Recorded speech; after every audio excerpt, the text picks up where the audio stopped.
Ash, I can't believe you. I can't believe that you would do this to me. What did I do this time? I am Mr. Monster Hunter, yet for some reason, you got to see a behind closed doors preview of Monster Hunter Wilds, and I didn't. Well, as true as it is, that's so messed up. We really have to blame Jeff Keighley because he's the one who decided that SGF Playdays has to be here in LA. If you could have just gotten to LA, man, we could have seen it together, or you could have gone instead of me. Well, unfortunately, that didn't happen. So now I have to beam the information, the visuals that you saw from your mind into my own. I so wish I could do that. And the whole time that I was in this behind closed doors demo, as you know, because we talked about it, I was furiously typing notes down onto my phone and just trying to keep up because I'm like, Brandon is counting on me to get every last detail I can from this, and I'm looking at this as like a complete Monster Hunter noob. Well, that's why we're both here today. Yes, we're gonna decipher these notes and let the good people know what's new. Yeah. Starting out, the first thing that kind of jumps out to me is they said that the Windward Plains is twice the size of previous Monster Hunter maps. They did. Yeah, that was straight from the developer's mouth. Of many locales? Is this our only locale? Did they get into that at all? They didn't. My feeling is that because it's specifically called the Windward Plains, like that feels to me like that's one area. I don't know for sure. They didn't confirm one way or the other, and we weren't allowed to ask questions either. So kind of have to just go with what they said. But they specifically do call this area the Windward Plains, and did say that this area is twice the size of previous Monster Hunter maps, like you said. So personally, my feeling is that there will be other areas besides the plains, but I can't say for sure. What did they say about the 13 distinct areas? Are they like kind of unique biomes or just landmarks? They didn't really say. They brought up the map, and literally there were different areas marked with numbers, 1 through 13. Okay. Yeah. Okay, that's so very classic Monster Yeah, Hunter that is classic Monster Hunter, right? Yeah, so it used to be broken up into regions that would have loading zones in between them, and then with World, they still had the numbers, but obviously it was all seamless. This seems to just continue that trend.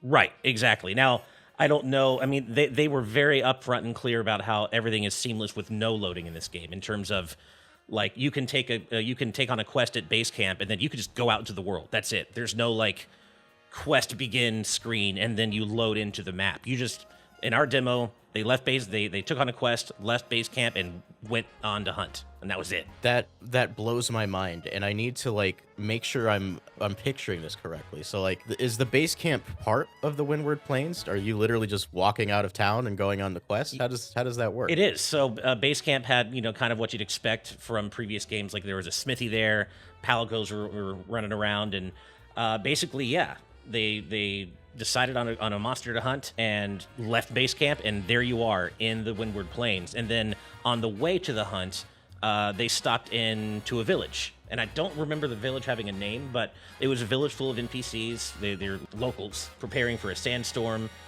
They were engaging in animal husbandry. Like, you can buy milk from them. They were not affiliated with the hunters. They're just locals who live in the area, and they just live off the land. But yeah, but that was all seamless as well. And this is a separate village than the base camp. Yeah. Oh my god. So, like, this is more of a living, breathing world than any Monster Hunter we've seen before. It sure seems that way. Yeah, like I said, completely seamless, just leaving base camp, going out into the world, finding a village, conversing with the locals there. Yeah. And then you mentioned something in your notes called forward camps. What exactly is a forward camp? So forward camps are like smaller base camps where I refuel, stock up on items. But these are forward camps that can be felled by monsters if they find them. They're very flimsy. So basically, you can set up camp out in the field, and that could act as like a separate base that, if you don't want to go all the way back to the main base camp, then you can set up these forward camps in the field, but you have to be careful where and when you do it, because you may, lose your forward camp in the midst of a hunt if you're not careful. So this isn't something that's preset in the world. You are going out and you are deploying this yourself? Right.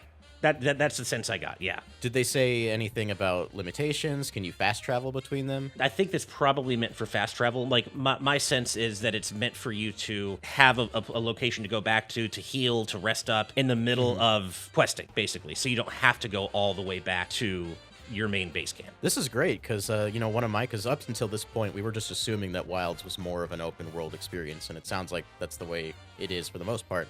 But I was wondering, like, you know, if the world's going to be so big, what am I going to do when I need to eat a new meal or I need to refresh my items? Am I going to have to haul my butt all the way back to base camp? So it's nice to know that this is an option. Yeah, exactly. And they were very, very careful to mention that cooking is still very important. You have to eat properly before a hunt, or if you don't, then you're only putting yourself at risk and putting the hunt at risk. However, you know, you might be out hunting and then you come back only to find your base camp gone or smashed because some monsters found it and said, well, not going to deal with this. I love that element of like this living Monster Hunter world, because it almost sounds like these monsters are taking up territory and they can kind of invade spaces that they're not supposed to be in. Yeah. Like you said, you might go out and find that your little forward camp's been decimated. Yeah, exactly. So it does definitely feel like they're going for a living, breathing world in that sense, and in other senses, which we'll get to, I you know, in due time. But one of the coolest things I saw and just that stood out to me with this demo is the ever-changing environment. The environment is dynamic. Like, sand pits can form at any time, and they don't just affect you; they affect monsters too. And like sand pits can form, like quicksand. Sandstorms can be, you know, dredged up at any random time. Thunderstorms can happen out of nowhere, and then suddenly, kind of like Link in Breath of the Wild or Tears of the Kingdom, you're at risk of getting struck by lightning if you don't find cover soon. So not only is this, you know, player versus hunter, but this is hunter versus environment now. 100%, yeah. And the environment can also be utilized to, you know, fight the monsters as well. Like, you can set traps, you can set vine traps from local plants. During one sequence where there was a thunderstorm, the person playing the demo sought refuge in a cave, but then used traps in the cave to bring rocks tumbling down on top of the monster they were fighting. You're constantly at odds with your environment, but you're also constantly, you know, able to find ways to use the environment to your advantage. And they were very clear on that point. They were saying that environments in this game are a particular point of focus, a point of emphasis for them in Wilds. They really want you to fear the environment and know that it's, you know, a constant threat, but they also want you to be constantly thinking about how to use the environment to your advantage, how to get the best vantage points, how to get the drop on monsters, how to, you know, set traps, environmental traps that can help turn the tides in your favor, stuff like that. The world traps that you could use on monsters is an evolution from Monster Hunter World. You'd have like rock piles that you could drop on monsters' heads. Mm-hmm. There were occasionally sand pits that could fall into. However, they never really affected the hunter. Oh, interesting. The fact that it's now a danger to you is a brand new element to the series here. The thunderstorms were the biggest example of that. Like, they of course didn't show us what happened if you don't find cover soon enough, but they were very clear. Oh, you know, a thunderstorm just started happening. There's lightning striking in the distance, but hey, it could strike you too, or it could strike the monsters. You don't know, but maybe you don't want to find out, so you better go find a cave. I think I read somewhere in your notes that even the cave was dangerous. Yeah, even the cave had its own environmental threats, and cave-ins can happen. Now, from what I remember, the person playing the demo triggered a cave-in to take advantage of the monster they were hunting, but these things could happen to you. You know, you can possibly be at risk of cave-ins and such as well. So just because you found refuge from a thunderstorm doesn't necessarily mean you're safe in that cave either. You got to stay on your toes. I love that. One of the things about Monster Hunter I've always loved is just how much it pushes back against the player. It's going to be really cool for them to push back in a brand new way with the environment. Well, they were pushing back for sure, because this hunt, like the main hunt they were showing us was for the they were fighting a monster called the Alpha Dashaguma. That was like the main monster they wanted to show them hunting. And that was the quest they took on.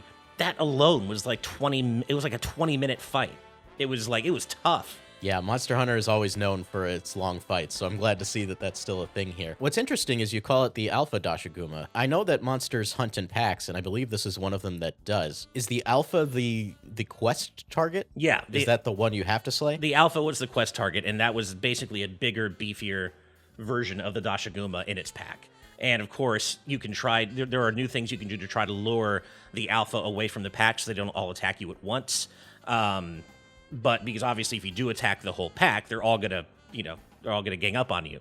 So they were doing things to try to draw the alpha away from its pack.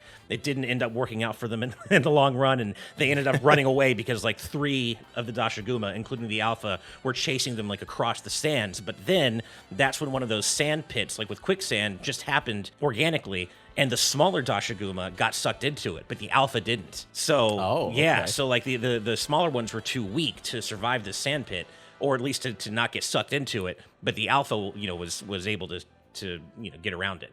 Okay, that's really cool. I appreciate that clarification because they keep talking about monsters hunting in packs, but traditionally in Monster Hunter, you're only targeting 1, maybe 2, sometimes 3, and we've never had it that they're hunting in packs like the same species together. Okay, that was definitely a thing. Yeah. Yeah, that's really cool to know. I'm assuming you could also hunt the smaller ones. I'm assuming it'd also be easier. Oh, definitely. Yeah, definitely. You can hunt. You can try to fight all of them if you want, but in this case, they were trying to show us that they were trying to draw the alpha away from the pack, so that they didn't have to fight them all at once. We mentioned this earlier, but one way to make hunts easier is to eat a meal. Right. And I know a lot of Monster Hunter fans are a little tired of Dango. Dango is the big meal in Monster Hunter Rise. Any idea what we're actually eating this time around? I don't. I know. I like I mentioned before from the village with the NPCs, you can buy cheese and milk from them, I believe. But I don't recall if there were any actual meals made. But I do remember that. I don't know if Monster Hunter is particularly known for wordplay or puns, but the village. Yes. Okay, then you'll like this. I specifically remember that the villager who sells you their cheese says it's very Gouda for you. Okay, that's perfect. Yep. So that's definitely Monster Hunter. Okay, yeah. Well, that's alive and well. Then the wordplay is definitely alive and well. I love it.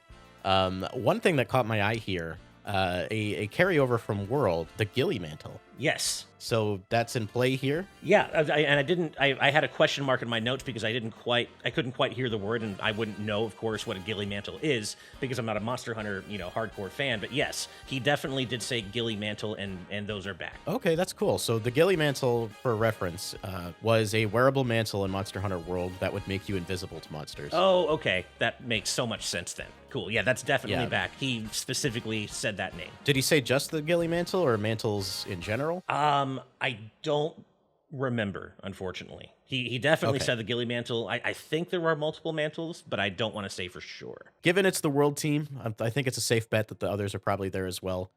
Just seeing the word mantle at all caught my eye. Right. And they were careful to show off some stealth stuff. Like you can sneak up on monsters, and if you catch them unawares, you can deliver like a special attack that'll, do more damage, presumably, and start the fight in your favor. That's completely brand new. Okay. Because in Monster Hunter World, they emphasize sneaking, like hiding in bushes, specifically to get away, but never really to engage. Okay, yeah. So you can do sneak attacks now. Are they like automatically triggered? Did you get to see how it worked exactly? It seemed to me from like they had to sneak up on the monster and then press a button to engage the sneak attack. Like it wasn't automatic, I don't believe. You also got to take a look at the new focus mode. Yeah, so, and this, from what I understand, is a completely new feature to Monster Hunter Wilds. But yes, there is a focus reticle now that you can bring up to target specific monster parts, and particularly wounds, which are also a new mechanic.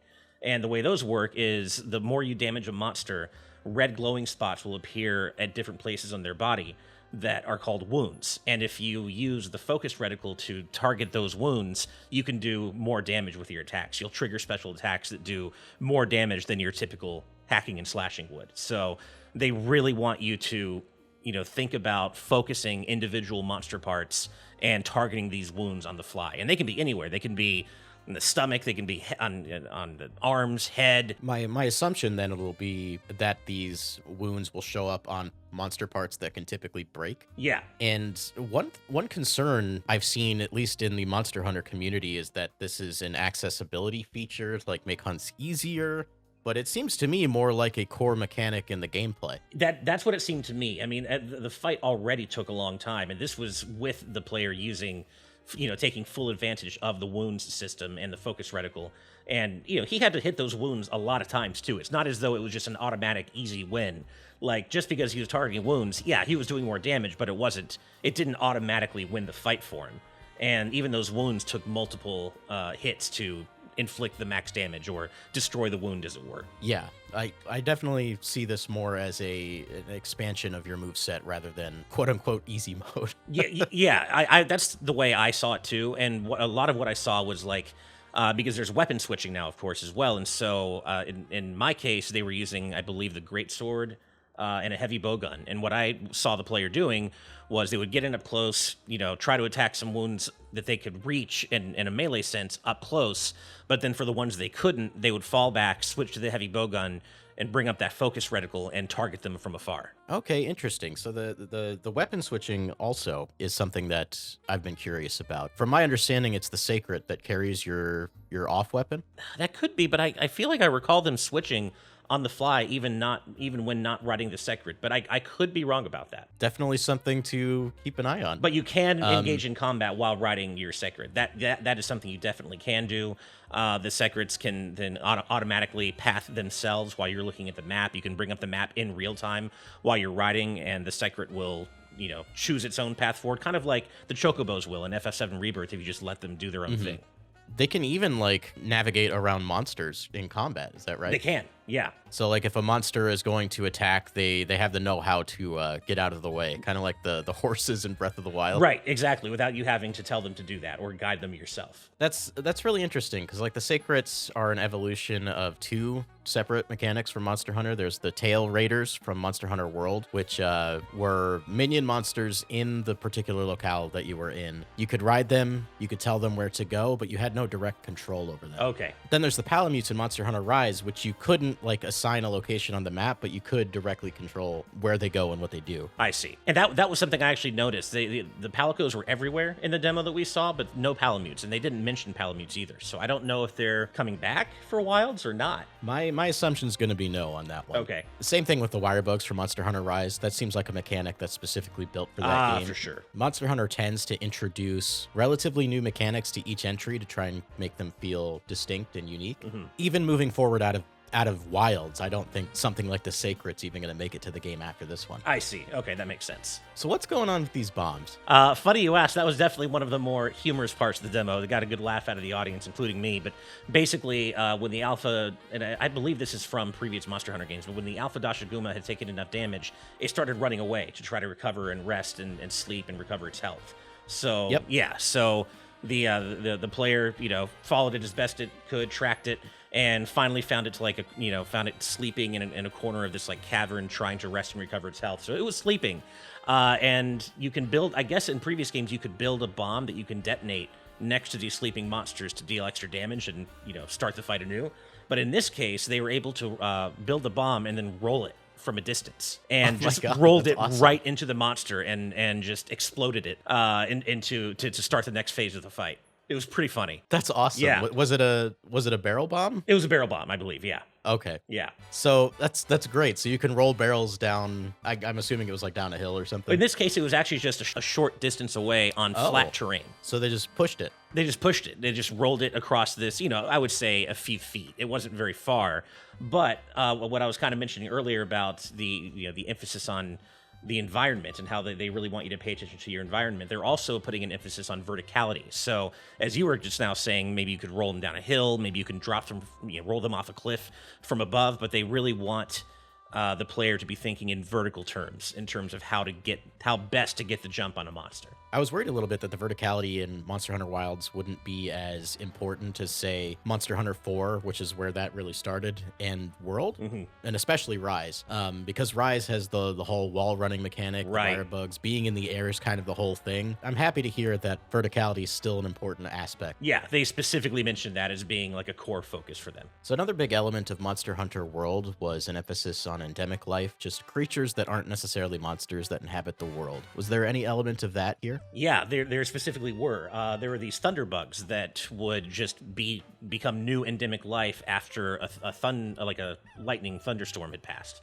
And so on the fly, you can activate these thunderbugs that are just existing in the environment as on the fly stun bombs when you're in the middle of a hunt. But like a flash bomb. Yeah, like a flash bomb. But those thunderbugs would not have been there prior to the thunderstorm. So again, it's all about that dynamic Oh. environment, that dynamic atmosphere where these weather patterns can happen on the fly, and they not only pose a direct threat to you and the monsters, but then even after the thunderstorm is gone, the thunderbugs are now in the environment. Like they left the thunderbugs behind, and you can use them as an element during a hunt that wasn't there before that dynamic weather pattern happened. In Monster Hunter World, the endemic life that was on the field was just what it was.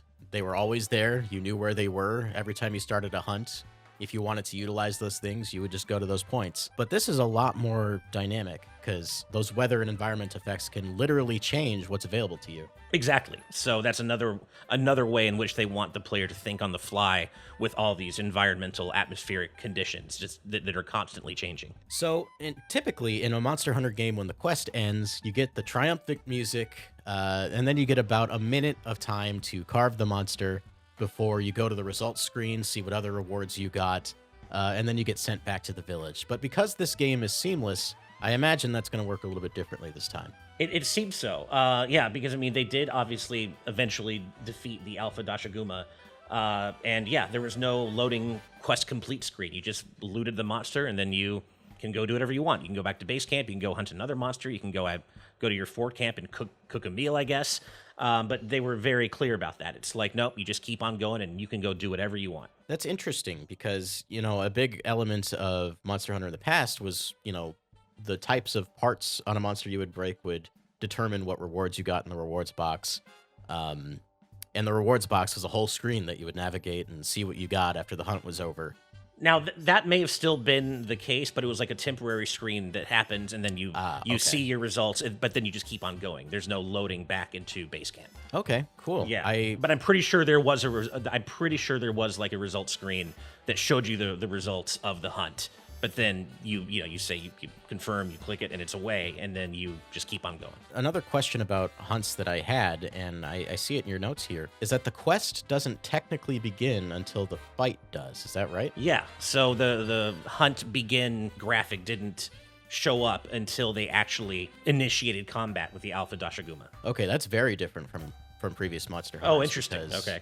In the older games, you would load into the map after selecting your quest and embarking. Your quest timer starts immediately. It's factoring in, you would get 50 minutes typically, and it's factoring in not only the hunt time, but the travel time. Oh, I see. Locating the monster, that's all part of your quest time. But that doesn't seem to be the case anymore. Yeah, I don't know about the timer. I can't say for sure. I don't know if one is linked to the other. I don't remember that aspect of it, but I am very clear on remembering that the quest hunt emblem didn't appear until the combat was actually engaged. But I don't know if there is a separate timer that started when taking the quest at base camp. It would be cool if the timer didn't start until the fight began, because that means you could take on a quest and then just go out in the field and do whatever you needed to do besides the quest before actively seeking the monster out. That's kind of my guess. Is maybe they made that change for that reason, because it is more open world and they expect you to get distracted by things. They want you to have the freedom to just kind of go do what you're going to do. And hey, if you sure, you're trying to go complete this quest and hunt this specific monster, but maybe you saw something else that you want to go investigate. But if you do that, it's going to obviously mess up your quest timer. So my guess is that the timer begins when the hunt does, when the combat does. That might be a controversial change, but given the way that the game works, from my understanding, I think that's a step in the right direction. It feels like it would be to me as well, given that this is more of an open world design, and it's all seamless. There are no, there's no loading in between base camp and at the start of the hunt. So for players of Monster Hunter World Iceborne, this might be a little similar to the Guiding Lands, which was an area you unlocked at the end of Iceborne. That was kind of a persistent map that you just went to. It had various biomes in it, and monsters would appear over time while you're in there, and you were never asked to leave. You just stay there. Oh, cool. So Monster Hunter Wilds seems to be taking that whole concept and making that the entire experience. That sounds right to me. Like, as someone, again, who's, kind of looking, who doesn't have the experience you do with the series, what you just described seems to me to be the case. So one thing I wanted to ask you was about some of the monsters you got to see. Gotcha. And there's one in particular that you mentioned in your notes that's become a bit of a mystery for Monster Hunter fans, because their socials have been saying to pay attention to this monster, but they didn't really tell us anything about it. And that is this railgun lightning flying dragon that we see during the trailer. Yeah, that definitely showed up in our demo because it was just so memorable. I couldn't forget it. It was this giant dragon that was just like shooting lightning from its mouth, and it was really cool looking. It was just super epic, and I mean, it just looked like that thing would mess you up super fast. I can't even imagine trying to take that thing down. I'm curious too. Did it happen to show up during the lightning storm? I believe I can't quite remember. I want to say yes, but it might have been before that, and not during the lightning storm. It might have been during like the sand pit part when the quicksand started happening. So I can't say for sure if it was only showing up during the thunderstorm. Gotcha. Okay, so I was curious if it was related somehow to the weather changing. I'm sure there's probably some relation between it and the actual storms itself. Yeah. But the thing that stands out to me most about the note is that you called it an alpha monster. Yeah, and I thought that was interesting too, just because, I was talking earlier about how the main hunt that they were doing in the demo was for the alpha Doshiguma. And they called this thing an alpha monster. So I don't know. I mean, it's probably an alpha with a proper name, but they said I think they said something like it was the alpha monster of the region. Okay, that's what I wanted to hone in on because there has been a discussion online about whether this is the previously we'd call this like the apex of a region. Okay. But I guess they're using alpha now. For instance, in Monster Hunter World, Rathalos is the alpha of the ancient forest. I see. You'll have one monster at the top of the food chain in every locale. And there was a discussion about whether it was that or if it was this game's flagship monster, which I guess has not been revealed yet because this seems to not be it. Yeah, I mean, and if it is the game's flagship monster, they didn't tell us that for sure. I would have remembered that. So, yeah, if it is, they didn't say that, but they did call it the alpha monster of the region. Now, that could have just been, a mistake on the fly, and maybe they will call it actually the apex of the region in the game. But they did, I remember distinctly them saying alpha when they were just, talking through the demo with us. Yeah, and they've thrown around the word apex in a lot of different games, and it's had several different meanings over the course of the series, so I wouldn't be surprised if they're just using alpha now, though it is a little confusing that it would share the word alpha when it has a completely different meaning in a different context in the same game. Yeah, that's kind of what I was thinking too, because my sense, or the sense I got with this lightning dragon, was that there's only one of them. This isn't like the alpha of a species, that this is a big deal, there's only one of these things out there, or at least maybe there's not a weaker version of it. Like, it doesn't it is hunt very much its own. in packs. Yeah, exactly. Yeah. So yeah, that's interesting. So I'm glad we were able to at least maybe get an idea of what this guy is. I'm sure we'll find out soon what its name is and know for sure if it's the alpha of the locale. Though I think that's a pretty safe bet at this point. I would say so. So when you slay a monster, your note here says that you get on top of the monster. What do you mean by that? So this was kind of something that elicited some laughs from the audience, but they said something about how when you defeat a monster in prior games, you kind of just your character kind of just awkwardly goes up next to them, just kind of you just get the materials. Whereas carve the air. Yeah, kind of carve the air, exactly. Whereas now you can actually get on top of the monster and like there's a carving animation just to make it feel a little bit more, realistic, I guess. I didn't get the sense that this was like a gameplay change so much as like hey, we're just trying to make it seem like it's a more visceral thing now, like you're really carving the materials from the monsters. Did pieces come off? I don't recall. It wasn't anything that stood out to me as being particularly gross.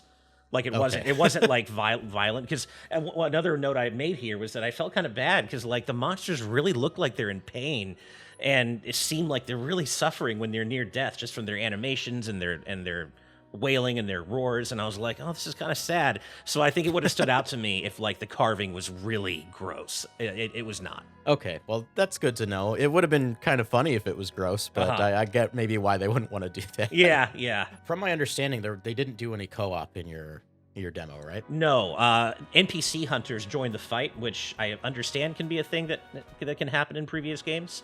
Yes. Yeah, so there were NPC hunters who joined the fight, mid combat, but they were not doing actual co-op. It was just one person playing.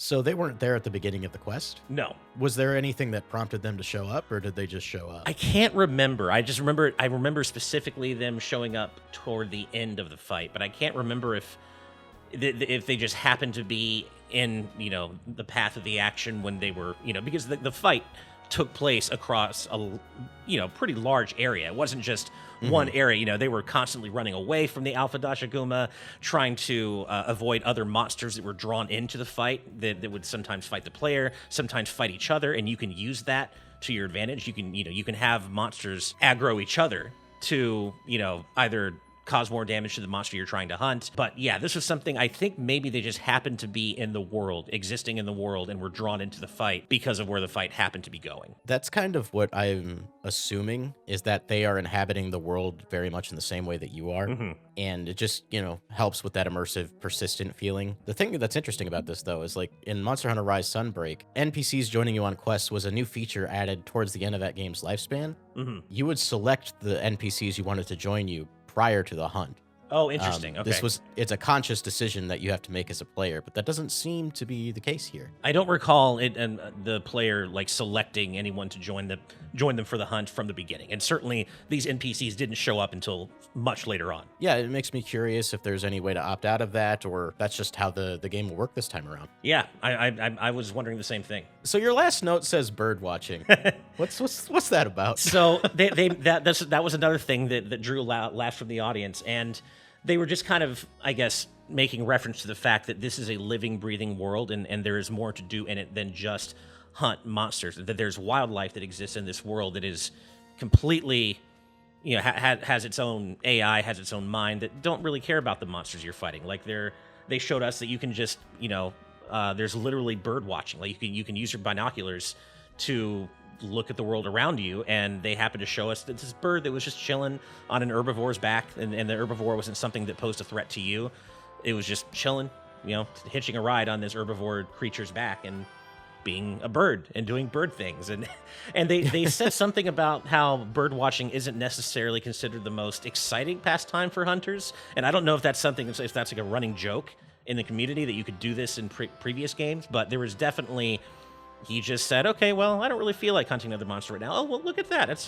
Look at that natural wildlife. Oh, there's a bird hitching a ride on that herbivore's back. How fun. Look how cool and alive this world is. Yeah, I'm racking my brain. I can't think of any bird-related humor. Okay. in prior Monster Hunter. But again, this is another thing that seems to be an evolution from Monster Hunter World, where there was a big focus on creatures living in the environment and doing stuff. Another element that World had, because of the Slinger, which we know is returning in Wilds, you could attach a net to your Slinger and capture endemic life, and then raise them as pets and keep them in your hunter's room. Oh, interesting. Okay. So I'm hopeful that that's something that comes back. I would imagine I don't want to is. disturb Yeah. wildlife, but that bird deserves to be in my room. I love it. I don't want to disturb wildlife, but I need it in my room. Yeah. We went through quite a bit of stuff here. I wanted to make sure we were nice and thorough. Yeah. And is there anything that we didn't touch on that sticks out in your mind before we end here? I don't believe so. I just remember thinking that the secrets had really cool designs. It kind of reminded me of like a Monster Hunter take on a Chocobo, but I just kept being really impressed by how cool they look and just all the stuff you can do while mounted. You can fight while mounted. You can, bring up the map while the secret passes itself and figure out where you're going next. I just thought that was it can help you in combat. Like I thought they were a particularly cool aspect. I'm kind of crossing my fingers. Monster Hunter is no stranger to crossovers. We know they're especially no stranger to crossovers with Final Fantasy. Yeah.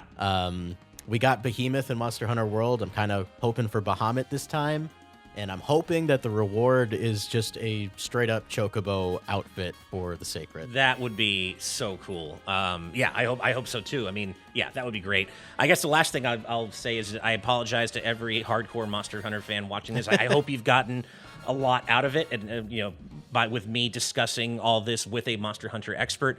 I don't, no shade thrown your way. Monster Hunter's super cool, and I don't mean to talk about it like a noob. I just don't have any history with the series, but I really hope you hardcore fans out there have gotten something out of me talking about this stuff that's new to me with a bona fide hardcore expert. Yeah, everybody who's listening to this right now, especially if you're a core Monster Hunter fan, Ash is a champion.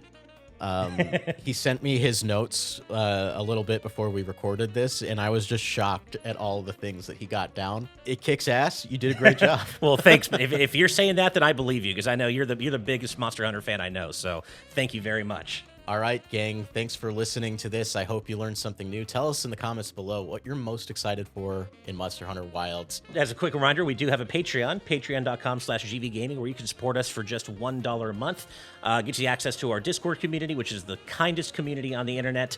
And there are also other tiers that get you access to stuff like early videos, exclusive content, things like that. But even if you can't support us on Patreon, no worries. If you just drop a like and a subscribe, every little bit really does help. And if you missed it, we have coverage on Sonic Shadow Generations here on the channel, and I'm sure we've got more to talk about in terms of Summer Game Fest play days in the coming days. But thanks again for watching. Keep the games good and the vibes greater. We'll see you next time. I want you to know I waved at my camera, even though I'm not recording myself. I know, I was looking into my camera, yeah.